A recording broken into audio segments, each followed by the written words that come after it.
Agustín, Nicolás Maduro también destacaba la importancia de la batalla material, ¿no? Pero también de la batalla cultural y la batalla espiritual. Entonces, no sé si podrías hablarnos un poco de qué es la cultura, qué es la batalla cultural, si la batalla cultural es otra batalla dentro de una guerra.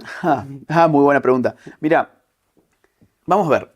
Batalla cultural es una noción de izquierdas. Es una noción muy asociada al pensamiento de Antonio Gramsci. Antonio Gramsci fue un pensador italiano del marxismo, del marxismo-leninismo. Algunos los indican incluso como un neomarxista, o Perry Anderson en un libro suyo los indica como un marxista occidental. Antonio Gramsci terminó preso bajo el régimen de Mussolini y la mayor cantidad de páginas las escribió desde la cárcel. Y eso es lo que hoy se conoce como los cuadernos de la cárcel. Gramsci se da cuenta que la variable cultural es fundamental en la revolución marxista-leninista y sobre eso va a versar parte de su obra, parte clave de su obra. Por eso quienes empiezan a hablar en verdad con esta categoría batalla cultural son las izquierdas. Pero en los últimos 10 años son las derechas las que se han apropiado de ese término, batalla cultural. ¿Por qué?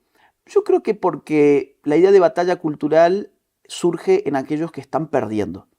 Claro, Gramsci desde la cárcel se da cuenta, aquí hay una cultura que me es hostil, aquí hay una cultura que está refrenando mis proyectos políticos, por lo tanto diviso en la cultura un problema y vamos a dar una batalla cultural por el dominio de los elementos de esa cultura.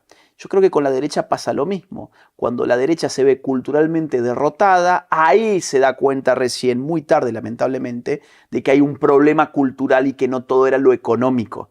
La derecha se mal acostumbró a la lógica de Guerra Fría, a creer que lo específico de la política se daba únicamente en la dimensión económica de la sociedad. Por eso cuando vos ves a los grandes referentes de las derechas, suelen ser economistas y suelen hablar en términos económicos. Y cuando vos ves a los de las izquierdas, tenés historiadores, sociólogos, artistas, filósofos, antropólogos, politólogos, etc. Entonces, ¿qué es una batalla cultural? Yo te diría, la batalla cultural es una confrontación de tipo política que tiene por objetivo ejercer una influencia determinante sobre los elementos de una cultura. Por cultura, en este caso, tenemos que entender ciertos elementos tales como costumbres, símbolos, historias, normas, tradiciones, creencias, ese tipo de elementos intangibles habitualmente es lo que podemos al calor de la sociología entender como elementos culturales. En una batalla uno se disputa cosas muy intangibles. En ese sentido es distinta de una batalla política electoral, ¿no? O sea, electoralmente hablando. Una batalla político-electoral, eso está muy claro. A ver, hay un tiempo para una campaña política, la ciudadanía concurre a las urnas, se vota, se abren las urnas, se cuentan los votos, hay un ganador, hay un perdedor, el ganador toma el gobierno por X cantidad de años hasta la próxima elección. Eso es una batalla político-electoral. Ahora, la batalla cultural es muy intangible, no está normativizada, o sea, no está reglamentada. La batalla cultural es difusa, no tiene un escenario específico en el que se desenvuelva. Cuando uno piensa en las batallas político-electorales, uno piensa en un canal de la televisión, piensa en la calle, en una manifestación y piensa en una entidad gubernamental. Cuando vos pensás en batalla cultural tenés que pensar lo que pasa en la familia, lo que pasa en la escuela, lo que pasa en la universidad, lo que pasa en el cine, lo que pasa en el teatro, lo que pasa en la música, lo que pasa en los libros, lo que pasa en los intelectuales, ¿sí? Lo que pasa en el arte, lo que pasa en las redes sociales. Entonces, la batalla cultural tiene escenarios múltiples. ¿Por qué? Porque el hombre es un animal cultural y la cultura se expresa en distintos escenarios. Todos esos escenarios son potencialmente escenarios de batalla cultural. Entonces, la batalla cultural es una confrontación política, no es una confrontación sin más, es una confrontación política, pero no es una confrontación político-electoral.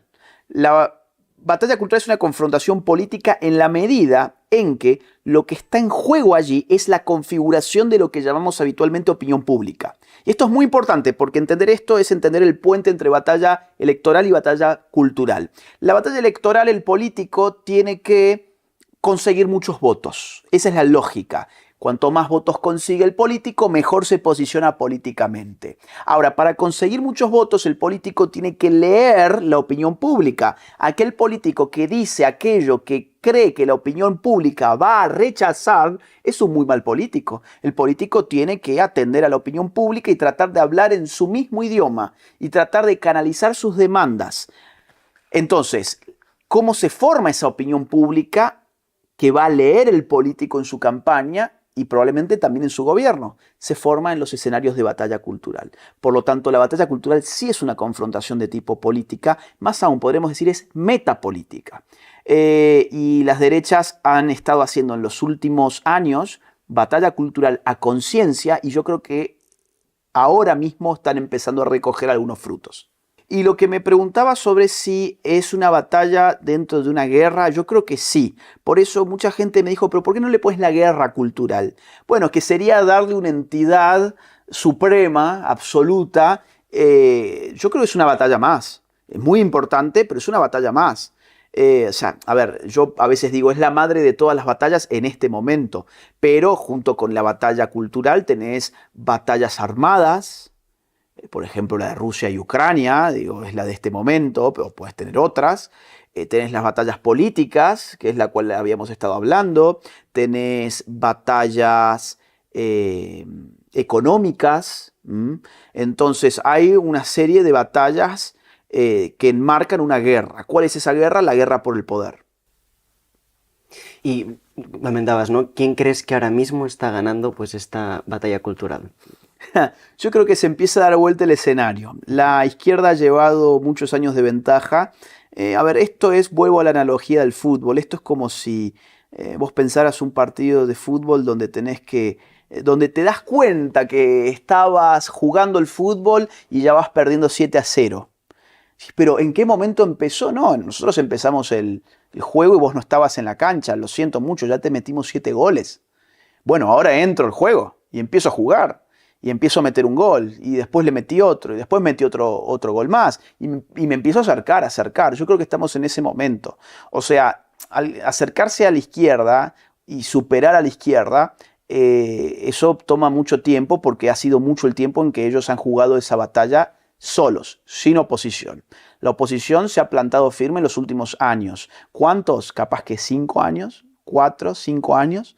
Y yo creo que ya se están viendo algunos frutos, como te decía. Por ejemplo, en Argentina la juventud fue siempre de izquierdas, hasta tal punto que el kirchnerismo hace más o menos 10 años modificó la ley electoral para permitir a los menores de 18 años, a los que tienen 16 y 17 años puntualmente, que pudieran votar en las elecciones, porque eso les implicaba un nuevo caudal de votos que sabían que ellos mismos se los iban a llevar. Y hoy en las encuestas se está mirando muy claramente que la juventud mayoritariamente apoya al candidato de derechas, que es Javier Milei. Y entiendo que aquí en España pasa más o menos lo mismo con Vox. Entiendo que pasa lo mismo con Vox, donde cada vez más jóvenes están viendo con buenos ojos ese tipo de ideas. De hecho, hay un libro que se llama Extrema Derecha 2.0, salió por Editorial Siglo XXI, hace no mucho, donde se escandaliza. Se escandaliza porque dice, ¿qué está pasando? Los jóvenes están votando a Vox en España. En Francia están votando también a la derecha. En Italia han votado a Meloni. En Argentina a Javier Milei. Eso son frutos de batalla cultural sin lugar a dudas porque todos estos proyectos políticamente son muy nuevos. ¿Cómo te puedes dar cuenta que son frutos de batalla cultural? Ahí está, porque esos proyectos políticos son nuevos. No son partidos tradicionales que, uno le puede adjudicar la victoria al hecho de que tienen una gran estructura partidaria, a que tienen liderazgos políticos hegemónicos, totalmente reconocidos por la sociedad como políticos de carrera, con una base de militantes establecida desde hace décadas. No, estos son proyectos nuevos que irrumpen para recoger los frutos de ese arbolito que llamamos batalla cultural. ¿Y a quién votan ahora entonces? ¿Pues las clases bajas, los obreros? Bueno, yo entiendo que también los sectores marginados económicamente están girando hacia la derecha. Entiendo que el voto obrero aquí en España era totalmente adicto al PSOE y entiendo que eso no sigue siendo de esa manera, por lo menos por lo que he seguido de las encuestas y he podido repasar del voto que recibe Vox. Hay muchos obreros, sobre todo en el sur, que están votando últimamente a Vox. Por ejemplo, en el caso argentino, que lo conozco mejor que el español ciertamente, en las zonas más pobres de la ciudad de Buenos Aires es donde mayor cantidad de votos recibió Javier Milei para consagrarse como diputado nacional, o por ejemplo José Antonio Kast, el candidato de la derecha, de la nueva derecha como la llamo yo, en Chile, también ha sido muy apoyado por las zonas del sur chileno, que no son precisamente zonas ricas. Entonces, o por ejemplo, pensá en el fenómeno Donald Trump, que, bueno, uno puede haber pensado quedó fuera de carrera en el 2019-20, en el 20. Y no, en verdad, él sigue siendo el candidato favorito en este momento en Estados Unidos. ¿Y quiénes son? ¿Quién es el típico votante de Trump? Lo que llaman allí despectivamente el redneck. O sea, una persona de bajos recursos que vive incluso en pueblos chicos o en zonas rurales. En cambio, ¿quién es el votante demócrata? El típico joven urbano de las grandes ciudades, de Nueva York, de California. Fíjate que en las ciudades más ricas ganan los demócratas. Y eso es todo un indicador de que el clivaje de clase está cambiando. Antes el clivaje de clase era muy claro, los pobres votan a la izquierda, los ricos a la derecha. Pero hoy cuando te preguntás, ¿y quiénes son los ricos, los más ricos en el mundo hoy? ¿Y a qué proyecto político apoyan económicamente? Te vas a dar con una cosa muy interesante, que es que los multimillonarios públicos financian proyectos de izquierdas. George Soros, la Fundación Ford, la Fundación Rockefeller, Bill Gates, Warren Buffett, tenés un montón, es decir, sobran. Hewlett Packard, la fundación, financia toda agenda progresista. Todos esos tipos de multimillonarios financian progresistas. Entonces, decís, ¿pero qué está pasando? Está pasando algo muy interesante, que es que la derecha se ha vuelto popular y la izquierda se ha vuelto oligárquica.